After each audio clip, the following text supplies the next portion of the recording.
ఒక్కటే నాకు బాధ చేసింది ఏంటంటే మా అందరితోటి అసెంబ్లీకి తీసుకెళ్దాం అనుకున్న ఎలక్షన్ బాబు గారిని తీసుకెళ్లేకపోయినంత వరకు చాలా బాధపడింది. మేము ఓడిపోయినంత బాధపడ్డాం అనమాట. ఆయన కూడా వస్తే మాతో బాగుండేది, ఇంతమంది కలిసికట్టుగా అపోజిషన్ లో ఫైట్ చేశాము, ఆయన కూడా మాతో వస్తే బాగుండేది అనుకున్నాం. సరే, జరిగిన పరిస్థితులు, రకరకాల పరిస్థితుల్లో ఆయన ఓటమి చెందాల్సి వచ్చింది. మా అందరి సపోర్ట్ ఖచ్చితంగా ఉంటుంది.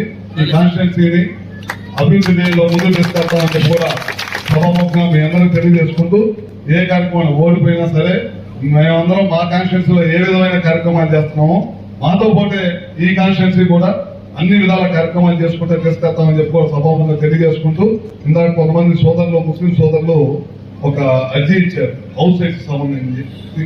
అవి కూడా ఒకసారి సర్వే చేసి మన ప్రభుత్వం ఎలక్షన్ అప్పుడు మేనిఫెస్టోలో వాళ్ళలాగా ఒక సెంట్ కాకుండా కనీసం 2.5 సెంట్లు 2 సెంట్లు 2.5 సెంట్లు పైన ఇల్లు కట్టుకోవడానికి విశాలంగా స్థలం ఇవ్వాలని చెప్పి ఆ రోజు